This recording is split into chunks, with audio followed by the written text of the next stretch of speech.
আজকের ভিডিওটি সবসময়ের মতো কোনো টিউটোরিয়াল ভিডিও না, আর এটাকে কোনো ব্লগও বলা যায় না মেবি। আজকের ভিডিওটিকে বলা যেতে পারে মোমেন্ট শেয়ারিং অথবা স্মৃতি সংরক্ষণের একটি মাধ্যম। আসসালামু আলাইকুম, কেমন আছেন সবাই? ফ্লেভার্স অ্যান্ড ক্রাফটসের নতুন একটি আয়োজনে আপনাদের স্বাগতম। গত ভিডিওতেই বলেছিলাম আমার ছোট বোনের বিয়ে সম্পর্কে, এটাও জানিয়েছিলাম এই নিয়ে সম্পূর্ণ একটি অ্যালবাম করব আমি, যাতে থাকবে ওয়েডিং রিলেটেড অনেক কিছু। আশা করি এতে আপনাদেরও হেল্প হবে। তো ওই সিরিজটাকে কেন্দ্র করেই মূলত আমার আজকের ভিডিওটি। আজ আমরা বানাচ্ছি গায়ে হলুদের গহনা। ব্যক্তিগতভাবে আমার কাছে কাঁচা ফুল ছাড়া গায়ে হলুদ যেন জমেই না, স্পেশালি হলুদের বউয়ের ক্ষেত্রে। যদিও এখন বাজার ভরা আর্টিফিশিয়াল গহনায় ঝুট ঝামেলা এড়াতে অথবা ট্রেন্ডের সাথে মিলিয়ে হলেও অনেকে এসব গহনাই পরে থাকে, কিন্তু কাঁচা ফুলের ব্যাপারটাই আলাদা। আর এজন্যই আমরা কাঁচা ফুলের গহনাই চুজ করেছিলাম আমার বোনের হলুদের জন্য।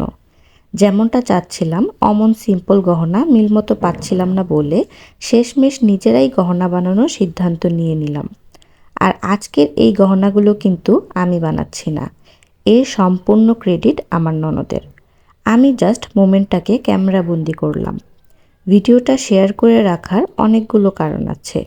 হতে পারে এতে করে আপনাদের হেল্প হবে, আর বছর ঘুরতে ঘুরতে এই মুহূর্তগুলোও আমার চ্যানেলে জমা হয়ে থাকবে। তো এখানে আমরা রজনীগন্ধা, গোলাপ এবং কাঠবেলির ইউজ করেছিলাম। রজনীগন্ধার যে স্টিকগুলো হয় ওগুলো ভালো পাচ্ছিলাম না বলে এমন গাজরার মালা নিয়ে এসেছিলাম আমি। তো আমার ননদ এখানে ফুলগুলো বেছে নিচ্ছিল আর প্রয়োজন ভেদে ফুলের পাপড়ি খুলে কাজের উপযোগী করে নিচ্ছিল। আসলে বিয়ে শাদিতে এসব খুঁটিনাটি বিষয়গুলোই অনেক আনন্দ দেয়। হ্যাঁ, চাইলে এগুলো খুঁজে আমি বাজার থেকেই নিয়ে আসতে পারতাম, কিন্তু এই যে একসাথে বসে সব কিছু রেডি করছি, গল্প করছি, এই মুহূর্তগুলো তখন পেতাম না। ইভেন বাসায় যে কোনো প্রোগ্রামেই দেখবেন আয়োজন করার বিষয়টাই অন্যরকম আনন্দ দেয়। এতে সবার একসাথে হওয়া, একসাথে কাজে হাত বাটানো, আন্ডারস্ট্যান্ডিং, সহযোগিতার একটা ব্যালেন্স আসে। কাজে কাজে গল্প জমে, আর এতে করেই ফাংশনগুলো মেমোরেবল হয়ে যায়। তো প্রথমে টিকলিটা রেডি হচ্ছিল, কিন্তু রজনীগন্ধার গাজরার গোলাপটা বেশি ভালো অবস্থায় না থাকায় গোলাপটা এখানে চেঞ্জ করে নেওয়া হচ্ছিল। টিকলির প্রসেস ইজি ছিল খুব। ইভেন গাজরার গোলাপটা ঠিক থাকলে এটাই কোনো কাজই ছিল না, জাস্ট সাইজ ওয়াইজ গাজরা রেখে বাকিটা ছাঁটাই করে নিলেই হতো। তো আমাদের যেহেতু গোলাপ চেঞ্জ করা লাগছে, তাই গোলাপ চেঞ্জ করে গাজরাটাকে মাথার সাইজ রেখে বাকি ফুল করে নিলেই হয়ে গেছে আমাদের টিকলি। এরপর চলছিল কানের দুল মেকিংয়ের প্রসেস। এজন্য আমি কানের এমন রিং নিয়ে এসেছিলাম। 10 টাকা জোড়া ছিল মেবি এগুলো। তবে সেম রিংয়ের কাজ তার বা ওয়্যার বলে যে ওগুলো দিয়েও হয়ে যাবে। বাট আমি রিংগুলো পেয়ে যাওয়াতে আর তার দিয়ে বানানোর ঝামেলায় যাইনি। এবার টিকলি থেকে রয়ে যাওয়া যে রজনীগন্ধাগুলো ছিল ওগুলোর ফুল বেছে নিয়ে দুলের জন্য ইউজ করা হচ্ছে। আর প্রতিটা দুলে একটি করে গোলাপ দেওয়া হবে। গোলাপ গাঁথা এবং দুলের সাথে অ্যাটাচের জন্য এখানে আমরা ওয়্যার বা তারের ইউজ করছিলাম। দুল এখানে বেশি ভারী করব না, কারণ আমাদের যে ব্রাইড ও খুব ভারী কিছু কানে ক্যারি করতে পারে না। আর এগুলো পরে ব্রাইডদের অনেকটা সময় বসে থাকা লাগে, তো ওদের কমফোর্টনেসের খেয়ালটাও করা উচিত। তো যেমনটা দেখছেন, প্রথমে গোলাপের ডাঁটটা ছোট করে নিয়ে এরপর এতে তার গেঁথে ওই তার দিয়েই দুলের রিংয়ের মিডলে পেঁচিয়ে লাগানো হচ্ছে। গোলাপ লাগানো হলে রিংয়ের দুই দিক থেকে রজনীগন্ধা দেওয়া হবে। এতে করে রিংটা ফুল দিয়ে ঢেকে যাবে এবং সাদা রজনীগন্ধা আর লাল গোলাপের কম্বিনেশন মিলে চমৎকার একটা দুল রেডি হবে। আমরা এখানে রিংয়ের দুই পাশে 2টা করে মোট 4টা রজনীগন্ধা দিয়েছিলাম, আর এতেই আমাদের রিং কাভার হয়ে গিয়েছিল। এবং সেম প্রসেসে অন্য রিংটাও রেডি করে নিয়েছিলাম। আরেকটা বিষয়, ফুলের টাটগুলো কিছুটা বড় থাকায় এগুলোকে প্রয়োজন অনুসারে কেটে সাইজ করে নেওয়া হচ্ছিল। এই তো কানের রিং 2টা পাশাপাশি রেডি। একসাথে 2টাকে কি সুন্দর লাগছে দেখুন। এবার হাতে পরারগুলো রেডি করার পালা। ফুলগুলো আমরা যেহেতু প্রোগ্রামের কিছুটা সময় আগে রেডি করছিলাম, তাই যতটা সহজে করা যায় ওই ভেবেই আগাচ্ছিলাম। বিয়ে বাড়ি বলে কথা, কাজ আয়োজনের তো শেষ নেই। হাতে পরার জন্য কাঠবেলি আনা হয়েছিল।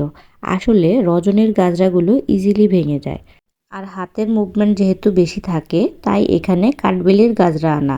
কাঠবেলির গাজরা কিন্তু অনেক সময় পর্যন্ত ফ্রেশ থাকে, এগুলো ইজিলি নষ্ট হয় না। কাঠবেলির গাজরা যেহেতু মেক করাই ছিল, এটার প্রসেসেও ঝামেলা ছিল না। শুধু হাতের সাইজ করে গাজরা নিয়ে এতে গোলাপ অ্যাটাচ করা হয়েছে, আর এগুলো পরানোর সুবিধার জন্য বাড়তি করে সুতা রাখা হয়েছে। আর যেমনটা আগেও বলেছিলাম, গোলাপ যেহেতু অ্যাটাচ করা নেই, তো গোলাপ অ্যাটাচের জন্য এখানে তারের ব্যবহার করা হয়েছিল।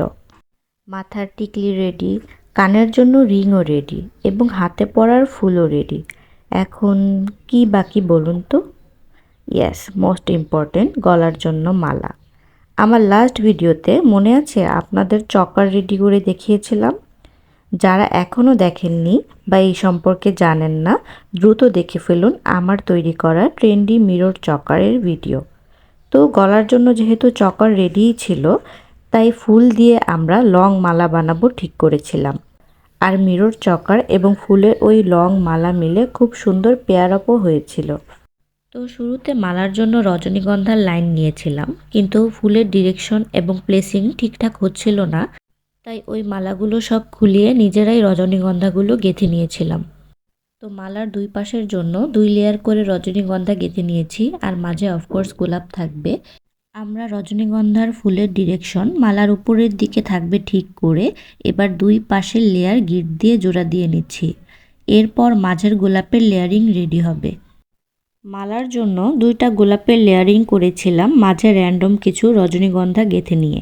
একটা গোলাপকে মাঝ থেকে সুইয়ের মাধ্যমে গেঁথে নিয়ে কিছু রজনীগন্ধা ডান বাম করে গেঁথে নেওয়া হয়েছে, দেন আরেকটা গোলাপ দেয়া হয়েছে। এরপর 2 লেয়ারের সেট করা মালার মাঝে গোলাপের রেডি করা পেন্ডেন্টটা বসিয়ে নেওয়া হয়েছে। সবগুলো কাজই আসলে তেমন একটা ঝামেলার ছিল না, কারণ আমি এখানে গাঁথানো গাজরা এবং মালার ইউজ করেছিলাম। তবে এরপরও যদি কম্পেয়ার করি, গলার পিসটাই একটু ট্রিকি ছিল, কারণ এখানে গাঁথানো মালা খুলে আবারও কাজ করা হয়েছিল। বাট এরপরও সবগুলো জিনিসই আধা ঘন্টার মধ্যেই অলমোস্ট রেডি হয়ে গিয়েছিল। ও হ্যাঁ, সামনে কিন্তু বসন্তও আসছে। বসন্তেও সবাই ফুল পরে, যদিও এমন হলুদের গহনার থিমে ফুল পরা হয় না। তারপরও বসন্ত নিয়ে আপনাদের কার কী প্ল্যান জানাবেন, আর আপনাদের জন্য বসন্ত স্পেশাল কিছু রেডি করা যায় কিনা তাও জানাবেন। তো এই যে কথায় কথায় গল্পে গল্পে আমাদের হলুদের গহনা রেডি হয়ে গিয়েছিল, এবং এগুলোই আমাদের ব্রাইডকে খুব মানিয়েও ছিল। আসলে সময় যতই আধুনিক হোক, কিছু ক্ষেত্রে আগের থিমগুলোই ভালো লাগে। এই যেমন হলুদে কাঁচা ফুলের গহনা পরা, এবার ওই গহনা যেমন করেই বানানো হোক না কেন। তো আজকের এই ভিডিওটি এখানেই শেষ করছি। নতুনদের জন্য চ্যানেলটি সাবস্ক্রাইব করার অনুরোধ রইল। সবাই ভালো থাকবেন, ফ্লেভার্স অ্যান্ড ক্রাফটসের পাশে থাকবেন। আল্লাহ হাফেজ।